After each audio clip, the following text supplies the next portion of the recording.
If I think about sort of what's top of mind for us at CB and all the research we're doing in sales and marketing, particularly in B2B sales, if there is one word that's really captured our attention, it's the word complexity.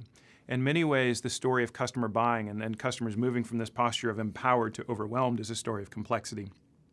But where our most recent research is that same question, but applied internally, and trying to understand the complexities not just of customers' buying journeys, but of sales reps' selling journeys, and just how hard it has become for individual sales professionals to do their jobs.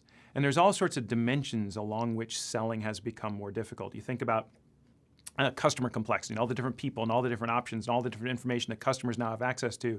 There is solutions complexity. The fact that most of us, as we move into this solutions posture, are trying to cobble together or stitch together more services and more products and more options, and it's all become IT integrated. And now there's an app for that and everything else. So we got to figure out how to put all that together and put a value proposition around that and how to sell it.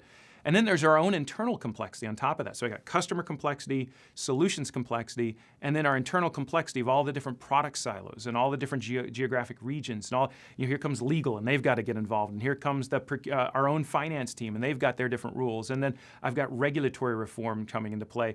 And so you think about from a sales rep's perspective, just to get something sold in that sort of environment of complexity across those three dimensions is incredibly difficult.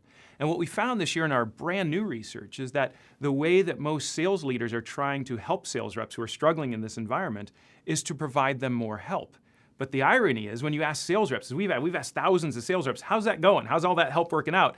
And they tell you, and it's a rather frustrating conclusion, that all of that help to reduce complexity has only made the job that much more complex. So the very thing that we are doing as sales leaders to make the job easier for reps is actually making it harder, thus putting us in this really tough conundrum, this between a rock and a hard place of we can't leave them out there on their own to sink because it's too hard to do the job alone, but every time we provide more support, that support itself just adds to the complexity. So now what do?